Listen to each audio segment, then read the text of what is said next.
Welcome to the Inspirene Revolution podcast, where we dive deep into dreams, struggles, and victories of those chasing after something bigger than themselves. This season, we're talking about ambition, the fire that pushes us to reach for more, even when the odds are stacked against us. And today, I am dressed by none other than our first guest, Laurine from Lolo Fashion House. This outfit isn't just fashion, it's a statement. It's inspired by week one of the Inspirene Revolution workbook, the universe of possibilities within you. Because that's what ambition is, isn't it? The belief that inside each of us lies an entire universe of untapped potential waiting to be realized. Laurine embodies that. She built Lolo Fashion House from the ground up, turning passion into a brand that now addresses dreamers, doers, and revolutionaries like you. Today we talk about her journey, the risks, the lessons, and the drive it takes to create something out of nothing. So if you've ever questioned your own possibilities, stay tuned, because ambition isn't just about dreaming, it's about daring to make it real. Hi Lolo, how are you? Hi Irene, I'm doing well, and how are you? We're so excited to have you on the show, so I'm doing excited. Lolo dressed me, guys, for my whole Miss Universe experience journey, and she did it under a lot of pressure. I had crazy ideas, we had little time, little money, a lot was happening. A lot was happening, but she made it work. So Thank you. First of all, I want to start by thanking and appreciating you and your brand for that. You're welcome. It was such a pleasure. Yes, such a pleasure to grow through the season. Yeah? Yes. All right, so today's episode is about ambition, and I thought, who else other than you to be my first guest, because I've seen you just the same way I've built myself in the modeling career. I've seen you. We've started from there, from the bottom, from Jacob, moving up. She's dressed me for Miss Jacob. I don't know if there's a pattern you have not 2017. 2018. And I don't know if there's a pageant you have not dressed me, because we did Miss Jacob with you, Miss Grand with you, Miss Progress with you, Miss Africa, some of those looks there you have dressed me. She's dressed me for all the pageants, guys. That is so lovely. Anyway, so we've been able to see how we've grown together, and I think your story, just like mine, has a lot of ambition. So they don't know you, I know you. Let's go back. Okay. How did you figure out you have this dream of ambition? Like, this ambition of yours for a fashion house. Yes. So I think it started way back in high school. So immediately after high school, my mom used to buy me clothes and then I renovate them. So she reached a point, and renovating by cutting out, and I won't wear it. So she reached a point, she was like, hey, wewe, enda shule ushone, unaniharibia nguo. So I think when I did that, I went to a school, a 5-month course for tailoring school, the ones which Catholic schools offer those programs. I just did basics. At that time, I was still doing my CPAs in Strathmore. So I used to do my CPAs, go back to school, wear a school uniform, like somebody who has the blue shirt and skirt, go study for 5 months. I pushed myself. That's where my passion started from. So I thank the Lord for my mother. Wow. If it wasn't for her, I wouldn't have noticed it's something I liked. Then it wasn't a business. I was just like, I love expressing myself, because I was in a journey of understanding myself, healing. A lot of was going on through my life, so it was a safe space for me. To be creative was a safe space for me, and that gave me a very good outlet for myself, and that's how I started it. So when I make my outfit, somebody asks, where did you get your outfit from? I did it. So progressively, that's what I started doing, and then I joined Strathmore. I was doing business, become entrepreneurship. That's when I now turned it into a business. I was like, oh wow, this can actually be a business. I never knew that kuna CPA mahali hapo in your bag. Hey, Truly, hapa kando, we bagged a CPA. No, I love we that. Bagged a CPA. I think in my mind, it's now looking like, oh wait, Lolo was accountant Lolo to now fashion designer Lolo. That's really amazing. Tell me how that experience of having a CPA and as also you said Strathmore Business School, right? Yes. How that has helped you as a business owner. So first of all, the reason why I decided to do a CPA, when people finish high school, they want to do the computer programs, but then I figured, no, let me do something which my parents do business, so it's something eventually I knew I wanted to build skill and capacity. So I thought to myself, let me do my CPAs as I figure out what I want to do. By then I had not figured out, so I did it for 1 year, and then before I enrolled to school, that's when this passion popped up. So when I did it, I decided I want to do BCom, because with BCom I get a variety to choose from. So by the time I was starting off now, first year, I had already decided I want to do business, be an entrepreneur full time, because I love business. I love business. Kikuyu. Hey. I love business. But no, my question here is, you've said something that I resonate with because that's also my story. That you did know what you wanted to do. So you straight from high school, you've not yet figured out what you want to do, but you decided to kind of let me test out some waters here and here. Maybe I like this, maybe I like that. What kind of, looking back now, what kind of advice would you give someone in the same situation as you? I've just completed high school. I have no idea what I want to do. And then there's pressure. People ask you, what do you want to become? You know, so there's all that pressure. The steps you kind of took that you feel helped you and still shaped you, because I would not even call you a late bloomer. You got everything on time. Like not on time, but you know what I'm saying. So like it didn't take you 10 more years to figure it out. So what helped you to kind of fast track the process of figuring out what you want to do? Because it sounds like within a year you had now figured out what you want to do. So I think first of all, relieving yourself of all pressures of the world, because many people at that time, even the people I studied with, were doing CPA, were doing computer packages and things like that. So it was like, okay, why are you not doing what we are doing? But then I was like, okay, in my heart I knew, let me do this because it feels like a greater value add. It's not what everyone was doing at the time. So there was that part. And then when I started seeing the direction which I was taking, I chose to stand by that. I can tell you for a fact, you see, even when I was doing the course, the tailoring course, mind you, I was in Strathmore, but then I leave class, I was wearing a uniform, like a nurse's uniform, this like MTC kind of uniform. And people are wondering, like, are you okay? What is... No, but within my heart, I had that passion. I had that drive. I knew this is something I loved, and it meant something to me. It meant expression. It meant me finding myself. So even if outwardly people used to mock me at that time, I was like, you're in Strathmore, you look like this. But then I'm like, wait, that's about you guys. This is me. I'm finding comfort. I'm finding self. I'm enjoying myself in this space. So let me be me. Let me do me. Because even when I was doing business in campus, I sold cakes in Strathmore. I remember this. I was baking. Yeah, you baked. I was buying cakes from Paul Cookie Man's, decorate them, sell them in school. I was doing jewelry. I was buying them from Du Bois, Hilton Arcade, selling them, and clothes as well. So Paul are always asking, is it money you don't have? Are you that poor? Like you're not being able to? But I'm just like, no. I enjoy what I'm doing. I'm enjoying business. It's making sense to me. And I was practicing what I was studying. I was studying entrepreneurship. So for me, that really helped me, because as I was doing it, it made learning practical. I don't believe in doing anything superficial. Anything that you're studying, let it make sense in your mind. Then you will be able to move faster because you'll implement it. You won't wait until now you've passed theory, then go school of life and practice. You know, if you can practice it then, if it's a skill you've gained, if it's knowledge you've gained, practice it then. In that space, you'll be able to ask questions and you have time to reboot. It fails, you go ask, try practice. You have time. You said something like, I feel like mind blown. It makes sense. It's not rocket science, but you know, you need to hear it to understand it. Because now what I'm taking is, if I'm someone who is straight from high school trying to figure things out, you've given them something very practical they can use. Don't just be in school. Practicalize whatever it is you're learning in theory. So if you're in business, try to make it practical. If I did that as well, I wouldn't have gone through a depressive episode I went through after third year, because I studied mathematics and computer science. So it was all about software engineering, and I wanted to be that hacker. But as I got to third year, I realized, wait, I know nothing. But I think it's because I was not going and doing it practically. If maybe in school, as we were learning things, I would have been like, let me see if I can build an app and try to now do it practically, or put myself in spaces where this is happening practically. I would now be able to see the connection between what I'm learning in school and what I'm currently doing practically. Because now later on, in around fourth year, when I now did... Fourth year?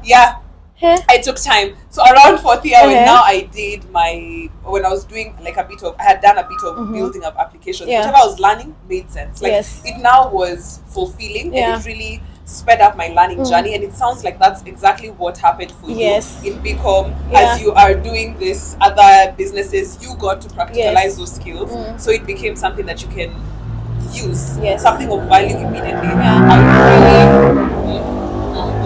Calm down.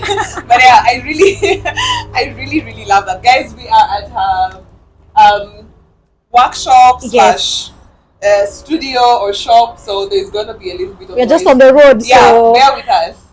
Thank you for sharing that perspective of practicalizing what you're learning in theory, Yes. and as you're doing it, not after, No. not Then. after, there and then. Yes. So whatever course you take, you who is straight from high school, try to challenge yourself, put yourself in spaces where it is being practicalized, Yes. so that you can actually learn as you're growing. And I think it'll also help you discover, do I like it, do I not? Yes. Otherwise, right now is when Lolo would have been trying to sell cakes and trying to sell what, Everything. but now you've actually already figured Yes. out what you can niche down to and Yeah. figure out your kind of space. Yes. That's really nice. Now, something else you've highlighted in your journey is Uh-huh. how you're coming off from Strathmore, changing into a uniform, going into a tailoring school. So let's talk about this part of ambition and the shame that sometimes can come along with trying to grow, trying to get that skill, even when, like, for example, in this podcast, it's not perfect. We've taken a lot of time trying to set up because Yeah. we don't have all the right equipment, but Yeah. we're doing it anyway. So there's that shame that I maybe someone might feel, let me not share this with people because they're gonna see me in this phase of mine. So from that space of growing Yeah. your ambitions and the shame that's related to it, but not only that, there is a narrative of people. There's some job titles that people have kind of Yeah. wameshukishia. Yeah. They don't look at them with value. So say for example you're trying to be a farmer. It's big. There's Yeah. money there, Yes. but for some reason we don't think Yeah. like that. So there's that shame that can be towards maybe your ambition is so different Yeah. and it's something that people have looked down upon. How do you deal with that kind of shame? Because I can imagine there are people who think, Taylor, unataka kuwa fundi wa nguo. Yeah. Like they look at you like, what are you doing? The way that you're saying the questions were, are you poor? Yes. What's going Why are on? you doing business? And how are You're you running travel around. there if you're poor? Yeah. You know, there's all that question. So Yes. talk to us a little about that. I think it has to come from a point of believing in what you're doing, because no one can believe in your dream as much as you do. No one understands it the way you do. It's actually unfair to expect other people will understand it or take it as heavily as you do. But they didn't dream it. They don't have the same background as you. They don't have the same purpose as you. So I had to narrow down to, okay, this is their lives, but this is my lane. So from as early as campus, I had to figure that out. It's my lane, it's my journey. Whether it's slow, it's fast, you do yours. I'll applaud you, I'll celebrate you, but this is mine. I'll own it, I will take it up, and I will stand by it. So I had to do a lot of belief.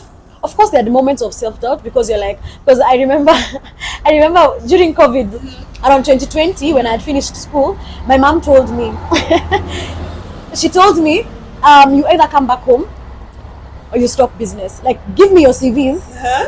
If you don't give me your CVs, come back home. I'm just like, no, at that time I was sure I wanted to do business because I did an attachment and I realized I'm not made for that system. Okay. So she told me, if you don't, I cut off all financial support. That's what she did in 2020.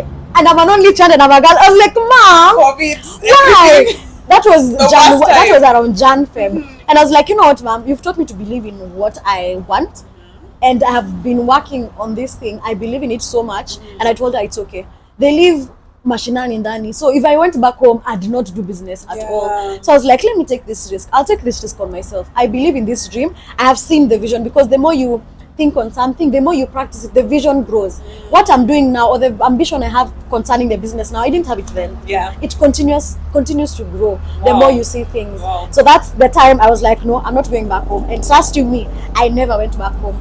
COVID hit, I sold masks in South B. Zile masks za kitenge, And you're one of the na people who filters. made it a thing actually, Yes. because I saw it first with you, then I Yeah. started to see them around. I did it. I sold masks. I can tell you for a fact, just for the sake of this, my rent in South B was 17,000. I supported myself. Masks. COVID, I started another business. I bought a machine. I started a chicken business using masks only. Oh wow. And I was like pivoting, because that's how my brain works. If this is not working, let me find something else which can work. There's no shame in failing. We learn. Who told you it's failing? No one sets out to do something so that they can fail. Yeah. So you didn't fail, you just learned. Yeah. So I was like, people are not going anywhere, so they're not doing events. Let me do masks. I sold masks and I enjoyed it. So Wow. believe in what you have, the vision, stand by it. Because if you don't stand by it, who will? It will die. And people out there are needing what you have. Like for you, people out there need you to start this podcast. Yeah. Because of the things they will gain from it. Yeah. So think about it this way. If you choose not to start, you choose not to do it, you're robbing those people of what they would have received. Yeah, that's very So that's what keeps me up. I'm like, if I don't push myself, that lady who needs to feel confident in her own skin, who wants to gain that recognition, that boldness when they're going for that job interview, that wedding, that lady who wants to build this their dream wedding, I will be robbing them of that if I choose to stay down in my discouragement. It's unfair to them. If that thing was done to you, how would you feel? So I do it for them. Wow. And I mean, I am a beneficiary of you chasing after your dream, because who would have dressed me? Hey, it was a tough time. Who would have dressed me for this pageant? How would I be feeling confident to represent a whole nation if it's not for you actually following through your dream? That's a big challenge. It's a little bit of tough love. Like, it's not just about you. Wake up and be about what you're building, or what the vision God is putting in your heart, because someone needs it. It's always bigger than yourself. Like, making it about yourself is selfishness. Purely selfishness, self-centeredness. It's always bigger than yourself. And once it's that way, you get a drive and an ambition that I don't know. I can't even explain it. Okay, amazing. Okay, you shared that part. Now the second part that I think our audience would love to hear is, so I have a funny looking dream. I want to be a farmer, or I'm currently like you, I'm dressing into my Taylor uniform and going to learn this thing, and people are feeling like, they're laughing at you because, or they're feeling, this is not dignified. Dignified work, or this is, no, you're bigger, you're better than this. What do you say to someone who has a dream that for it to even begin, or whatever, for their dream has been marginalized as something that is not dignified? How do you go about that? Or what did you do to fight those thoughts when people are telling you, how are you changing into this now? Start more business, like, make it make sense. Are you trying to be an accountant to get the dignified 8 to 5, or are you trying to be a tailor to Pale? So one of the things my mom told me that really pushed me in that direction, she told me, I'll use Kiswahili, kitu ya mkono yako hakuna mtu anaweza kunyang'anya. Anything that you can do with your hands, no one and nothing can take it away from you. Even if you're put in a desert, you will find a way to make it work. So that really pushed me, because yes, I was getting the papers. What do the papers do? They're good for your CV, but you see, some of these things, it's skill. Even if you get papers, when you go to, even if you're an accountant, you go to work, you need to show them skill. You can do it. So skill is something no one will take away from you, and things which have to do with people. You see, if it's a dream you have, that person, one, if you're feeling bad about it, I realize this. If, let's say you come in, somebody shames me for doing tailoring, and I feel bad about it, it does not reflect on them. It reflects on me. It's an insecurity I have. I'm not confident enough. If I was confident enough, I wouldn't even feel the slightest bit of shame. It's because there's something, tough love, it's something wrong with me. So whenever I feel bad about it, because sometimes it comes up, I go back to my inner chambers. I ask myself, okay, why am I feeling bad about this? So I'm like, okay, I'm not confident enough in this dream. Let me take time, build this vision in my heart. Build it in my heart, in my mind. Let it become so big and so strong, no matter what stone is thrown at it. In words, in thoughts, even financially, no matter what downtime financially a stone is thrown, I won't feel it. I won't even shake. So I'd say take time to build that which is within you. Whether it's marginalized or whatever they say, they think, if it makes sense to you and you love it, do it. Because sometimes it's your problem, or they're just reflecting. Because maybe they wish they could do what you're doing, but they can't. Or they have not figured out what they want to do. So the best thing they can do, as human beings do, beat you down so that you can come to their same level. No. So it's important to know yourself. I love that so much. I think you've highlighted that the fight is not external. No. So if all that is happening, don't even waste your time trying to convince someone that no, tailoring can it matters, and it's a big job. You guys have just, it's all internal work. If you can convince yourself that you'll be able to show other people the opposite, and I think it's true. Because now anyone I see in the fashion or in like design and making of clothes, I now have a different respect for them because I've seen your journey. So you've been able to also change this in one way or the other, even if it's not your goal. Instead of sitting down and fighting with people that, no, this work that I'm doing matters and it's dignified, and you've just shown it. But you see, they don't have to understand. It doesn't have to make, why do we think it has to make sense to them? Why? Are they the ones doing it? No, it's you. So it's okay, they don't understand, it's fine. Don't waste your breath trying to make them understand. Eventually when you have impact, when they see the fruit of it, then they will understand. Okay, that's amazing. Okay, so that's Lolo. You finished, you've done 1,000 businesses. I think it was the time you were selling chicken. I still do. I still sell broilers. Kulima, I swear. Diversify. I love it. Let's talk about that. You said diversify. Let's talk Yes. about diversifying your income because there is, and we'll take that as a next question. But there is that question of sometimes your ambition and you don't have enough finances. So I think for you, you've mentioned one way you handle it is diversifying your income. Let's talk about that a bit. I think when it comes to the issue of diversifying income, can be in different sets of businesses or within the same industry. For example, yes, on that one for chicken, I do fashion and there's chicken. But then also still within fashion, see the way I told you then I was doing masks. Yeah. Now we are doing bridal gowns. Bridal is seasonal. Yeah. It's like you come this month, we'll do your gown after 3 months. Yeah. So that's why we are within the same industry diversifying. We are doing bridal gowns. We'll do ready to wear, like the kimonos we are selling, just fast fashion. We'll do men. We also have an arm for women. Yeah. We have an arm for Russian traditional gowns. We're also training and teaching. Within still fashion, we are mass producing for people. So there are people who want to start brands, they come to us, we mass produce for them. We don't know us behind them, but we do it behind the scenes. B2B. Yes. So you can do it within the same industry that you're in because some arms are seasonal. So how can you diversify within the same industry? Because you know it better than going outside. So you can have it diversify within the same industry and or choose other industries that you're interested in as well. Yeah. Okay. I like that. Now my question when it comes to diversifying, of course, we're not necessarily talking about business, but this sounds like it's very, if you're an entrepreneur, you should be like listening in right now with your book because you've met Wow. I think someone having the dream of I want to do business is not easy because it's not instilled in us. We are used to being told, I want to be a pilot. What do you want to be when you grow up? No one is answering, I want to be a businessman. It's not easy because we're instilled to work for the system, kind of. So that's why I'm saying the entrepreneur, someone who has dreamt and had the dream of doing business. Yeah. So now my question here is for the entrepreneurs. When do you know when to diversify in your business? Because sometimes it also takes more resources. Yes. How do you know I'm ready to step out, or maybe I should still stick and niche down? I think it comes with a term I love a lot, pivoting. Sometimes you see as a business owner, you're always analyzing. So you can see, for example, before I was doing just occasional wear, but not too much. And then it reached a point, one, you can diversify because of change in interest and the value you want to offer. Because that's when I realized I love bridal. I love working with people through these journeys. So I'm usually like a part-time counselor stroke therapist whenever we're doing bridal consultations because I find I enjoy that. So it's value I'm giving. So one, I diversify when I realize there's value I can give. So it's not about the money. Okay. It's not about the money. Oh, wow. What value can I give to people? So there's that part of it. And then now also seeing some things are seasonal.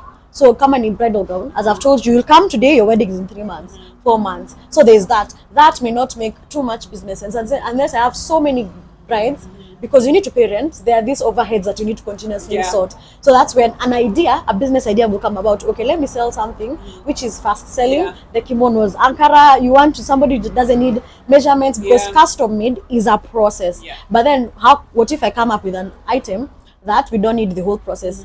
I make it, there's a ready buyer, we sell. So you can think about it in different perspectives. Yes. I love that because what I'm getting from you is even when it's to get some income, you're still thinking from, okay, yes, I want to get some income, but what is the value I will add?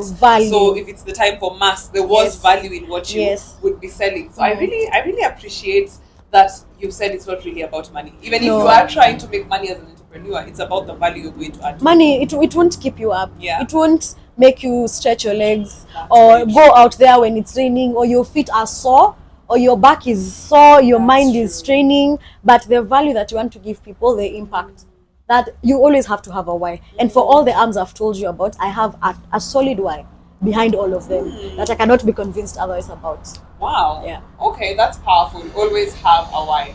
So we've gone through Lolo. We are now here, and you've now kind of niched down and said it's fashion. I might do others, but it's fashion I want to be kind of known for. You've said the vision grows. That's something you shared. The vision grows as you are in the process. Yes. So don't expect that you have such a clear vision of exactly where it is you want to be. Talk to us about the moments, because sometimes in business or in the ambition that you have, you get consumed in the the day to day to get to it. So, for example, the business has the, you need to wake up and make sure the space looks like this. You get consumed in the day to day that you might lose out on the time to build the vision further. Have you experienced this? And then what do you do when you're in that rut of that? Because the real question with ambition, if it's not consistently fueled, matters the vision, it will die down, and it will be a far off dream. You're like, I used to want to be an Olympic swimmer, and because I didn't sit down and have that time to build the vision, right now it's like, I will never. It's bye. So what do you do so that you keep your vision or your dream fueled? That has actually been a struggle when you're talking about time to build, because you can be in the business and you're not building it, and it's a rat race I've been in for quite a long time, because primarily I was doing the cutting, the sourcing. I was everything, as most entrepreneurs are. We are self-employed, doing everything, accounting, marketing, everything, and I was constantly in that chase. And then sometimes it did get to me, I feel like I'm not building, because you see, with that you don't have time to build skill, to build capacity. You're not having time to even outsource the things you need to outsource. So what I had to learn, the vision is bigger than me. The more it's grown in my heart, for me to get where I need to get, because this is something I've heard from a lot of people who've made it, I need to step out of the business. Look at it from outside. Look at it as an outsider, as an investor, as separate yourself, because that's a big problem. We join ourselves too much to the business that it can't function without, how can I put it? It can't function without us fully present there. But then the business needs you, needs your mind, needs your heart, needs your drive. So I had to learn that, and that's when I got my first employee, Brenda. I trained her. I started the school part of it. I trained her because I realized, okay, I tried to get fundis where you get heart attacks. It made me, even after pregnancy, go back to work the next week. And it was serious the next week, because the fundi gave me a proper heart attack. But then I went back, I started training. And I trained someone who I could know, even if I'm not there. Because sometimes you just want 1 hour. I listen to YouTube videos, synthesize, and then come and practice something. So I had to learn how to trust somebody else, because the problem with entrepreneurs, you don't want to trust somebody else. You feel like they can't do it how you will do it, but you will never grow. You will never grow if you don't learn how to trust others, because you even have to trust yourself. You made mistakes yourself, so why put that undue pressure on them as well? So I had to let go of that sense of control. Let me grow with this person progressively as I build a team, because eventually we want to have many thousands and thousands of workers. So if I can't trust one, will I trust thousands? Will I trust my managers? Will I trust somebody to go source fabric for me in China, elsewhere? If I can't be everywhere all by myself. I had to learn that we need people. We can't grow without people. You can't be all sufficient. No, only God is. We can't be all sufficient. So I had to understand, yes, I feel like I want to do everything because of what I have inside me, but I'll be a good leader and a great leader, and I'll be of greater impact if I can be able to grow others, communicate the vision, and let them progress with it. So progressively, even where I am now, at least I know I've reached somewhere, even if it's a day. At Jafika, we can take 3 days, not yet, but at least a day or two I can take, or not come too early in the morning. Take time for personal development, because remember, if you're the visionary behind something, it needs you. It needs you to even be healthy, because it reaches a point, for me, I used to get severe fatigue. Like fatigue, I can't leave the bed for 3 days straight. Why? I've been bending over backwards for the business. But then if I die, what about the business? It will die with me. So you will not have left a legacy. No. What use is it then? The people who are supposed to have been impacted, what use will it be then? So I had to learn to slow down, be gracious to myself, give myself room to grow, and synthesize information, because I do that quite a bit these days. I take it very seriously, personal development. That's why